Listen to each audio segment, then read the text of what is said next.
Private is the very first rank in the United States Marine Corps.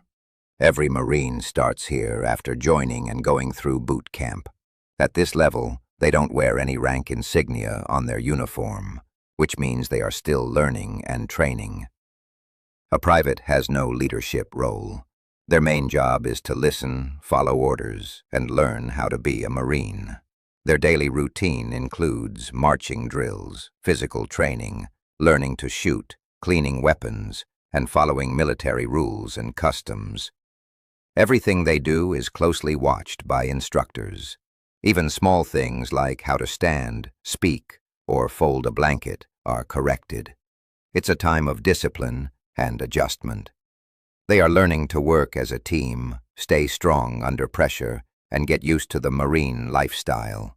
While they don't have big responsibilities yet, this rank is the foundation. Every Marine, no matter how high they go, starts as a private. Private First Class, or PFC, is the second rank in the United States Marine Corps. A Marine is usually promoted to this rank after completing basic training and showing good performance.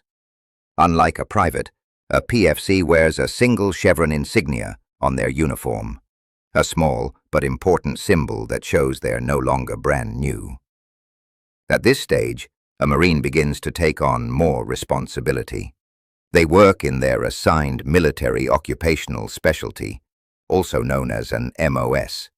That could be infantry, supply, administration, aviation, or one of many other fields. PFCs are expected to perform basic tasks with little supervision, follow orders quickly, and set a good example for privates. They don't lead other Marines yet, but they're watched closely by their leaders to see if they're ready for the next step. This is where Marines start to prove themselves as part of the team, showing discipline, consistency, and readiness for leadership in the future. Let's move towards the third rank in the United States Marine Corps, Lance Corporal. This rank is known as E3. By now, a Marine has completed boot camp, gained some field experience, and has shown the discipline and commitment expected in the Corps. The Lance Corporal wears an insignia with one chevron and crossed rifles, a symbol that they are beginning to stand out. This is often the first rank where Marines start to show signs of leadership potential. They don't formally command other Marines, but they may help train new recruits, assist their NCOs, or even lead small fire teams in controlled environments. Lance Corporals are expected to be dependable, mature, and physically capable. They handle a range of duties depending on their military occupational specialty, from combat tasks to logistics, technical support, or aviation maintenance. This rank is where a Marine builds credibility, learns responsibility, and prepares for the next step, becoming a non-commissioned officer. NCO rank, first formal leadership position in the Marine Corps. Now that we've covered the junior enlisted ranks, next up, we enter a new category, the non-commissioned officers. Meet the Corporal, or E4, the first official NCO rank in the United States Marine Corps. This is a major transition, not just in title, but in responsibility, authority, and expectation. A corporal is no longer just expected to perform well. Now, they're expected to lead. Corporals are usually placed in charge of a fire team. That's a small unit of about 4 Marines, including themselves.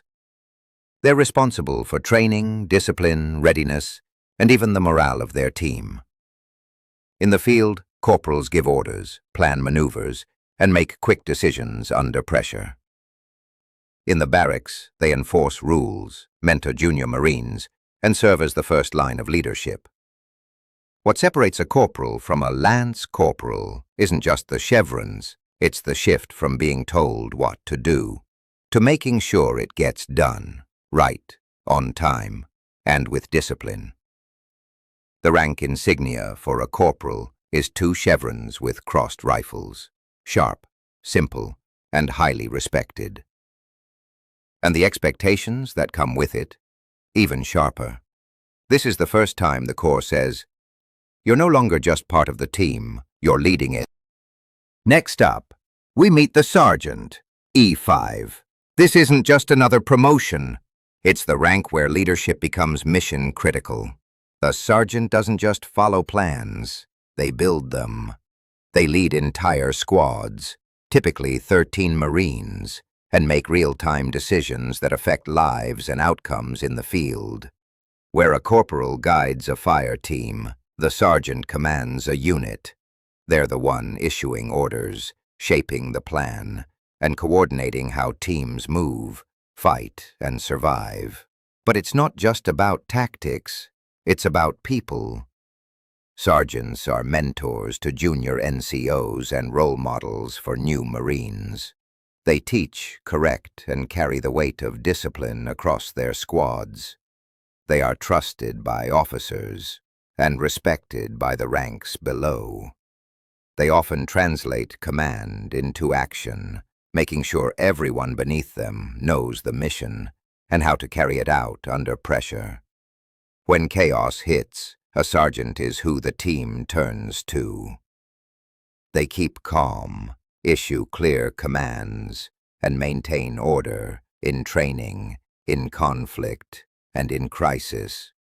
This is the rank where the Marine Corps becomes less about self and fully about service. A sergeant is measured not by their strength, but by the success of those they lead. They're not only leaders, they're developers of future leaders. They identify potential in others and help shape the next generation of corporals and sergeants. Their badge, 3 sharp chevrons with crossed rifles, a symbol of command and confidence. Their role, essential, strategic, ground-level leadership with a heartbeat. The title of sergeant carries weight, not because of what it is, but because of what it demands. Responsibility, composure, clarity, and constant readiness. E5, sergeant, not just in charge, but deeply responsible. Next up, we have the E6, staff sergeant. But don't be fooled by the number. This isn't just another rank. This is the spine of the fight. The battlefield general, the one who stands firm when everything else is falling apart. A staff sergeant leads more than Marines. He leads missions, urban warfare, convoy security, firefights in ID-infested valleys, clearing buildings under fire. He doesn't wait for orders. He gives them, in chaos, in darkness, under pressure. He's the one who grabs the radio, maps out an evacuation, and holds a squad together while bullets fly overhead. He doesn't shout for glory. He whispers calm in the storm, the first one to enter and the last to leave. In places like Fallujah, Helmand, and Sangin, he's coordinated quick reaction forces, rescued pinned-down teams, and carried his wounded brothers to the bird, all while calling in fire support and reading terrain on the move. Staff sergeants are the minds behind the mission. They write the training plans. They decode intelligence. They turn chaos into a plan, and that plan into survival. Sexantor corporals. They menonge lieutenants. They listen to privates in the dark when no one else will. They carry the unit's pain and pride in silence. No movies will be made about them. No medals tell the full story. But ask any Marine who's seen real war, and they'll point to a staff sergeant and say, "That one saved my life." E6, not just in command, but in control. Not just a sergeant, the staff sergeant. Respected, relentless, responsible beyond words. Next we have E7, Gunnery Sergeant. In the Marine Corps, this rank marks the transition from direct leadership to operational management. The Gunnery Sergeant is no longer just leading fire teams or squads. He's now helping plan operations and coordinate entire missions. He works directly with officers, advising them, briefing them, and in garrison, he's responsible for training schedules, logistics, and maintaining unit readiness. He tracks the details others miss. He's often the senior enlisted Marine in a platoon or section, making sure standards are followed and tasks are completed correctly. You'll rarely see him in the front of a formation yelling. Instead, he's the one making sure the formation exists and runs on time. Younger Marines go to him for guidance. Officers rely on him for honest input. He's the one that keeps both sides connected and informed. By this point in his career, the gunny has served for over a decade. His experience shows in every decision he makes. E7, Gunnery Sergeant. Mission-focused, detail-driven. A key part of any successful Marine unit. E8, First Sergeant. This is a senior enlisted leader responsible for the discipline, welfare, and performance of an entire company of Marines. The First Sergeant works directly with the company commander. He advises on everything from morale to mission readiness. He enforces standards, resolves internal conflicts, and makes sure every Marine in the unit is held accountable. In training or combat, he makes sure orders are followed and the chain of command is respected. Marines go to him when they have problems. He listens, but he also demands results. The First Sergeant often has more experience than the officers he works with. He leads through presence, not just authority. He mentors NCOs, supports junior officers, and ensures that every Marine knows what's expected. E8, First Sergeant. Enforcer of standards. Voice of experience. Backbone of the unit. E8, Master Sergeant.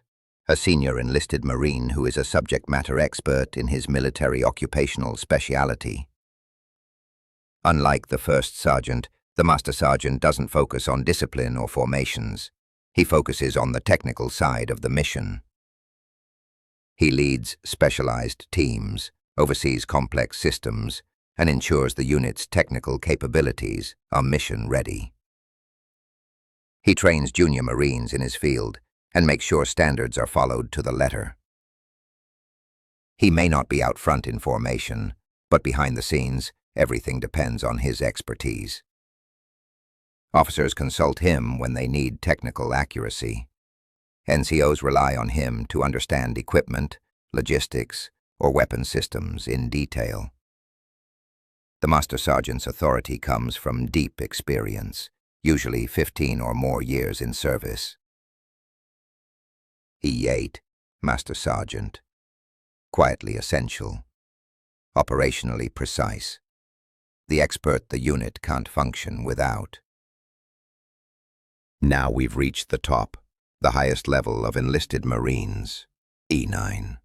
But E9 isn't just one rank. It's a group of 3 leaders, each with a unique role. There's the Master Gunnery Sergeant, the expert in weapons, tactics, and technology. Then the Sergeant Major, the senior enlisted leader focused on people and discipline. And finally the Sergeant Major of the Marine Corps, the one who represents every Marine, all the way up to the Commandant. Let's start with the first, the Master Gunnery Sergeant. The Master Gunnery Sergeant is the technical brain of the Marine Corps. He doesn't usually lead formations or give motivational speeches. Instead, he makes sure everything works. The weapons, the vehicles, the gear, the systems. He spent decades learning every detail about Marine Corps' operations, and now he trains others and makes sure missions run smoothly behind the scenes. If a battalion is preparing for deployment, he's the one checking equipment readiness. If a new weapons system is being introduced, he helps plan the training. If there's a complex problem with logistics or firepower, his phone rings first. He's not just good at one thing, he's good at everything a Marine unit needs to function. While others are out front, he's the backbone behind the mission, quietly solving problems, managing resources, and ensuring success. This is the Master Gunnery Sergeant, the one who keeps the machine running. Now let's talk about the Sergeant Major, another E9 rank in the U.S. Marine Corps. A Sergeant Major is the senior enlisted advisor to a battalion commander or higher. His main job is to communicate the needs and concerns of enlisted Marines to the command staff. He ensures discipline, morale, and training standards are being followed across the unit. While Master Gunnery Sergeants focus on technical leadership, Sergeant Majors focus on people, mentoring junior Marines, resolving conflicts, and reinforcing the commander's intent. You'll often see him out in the field, at formations, or even walking the barracks, always watching, always listening.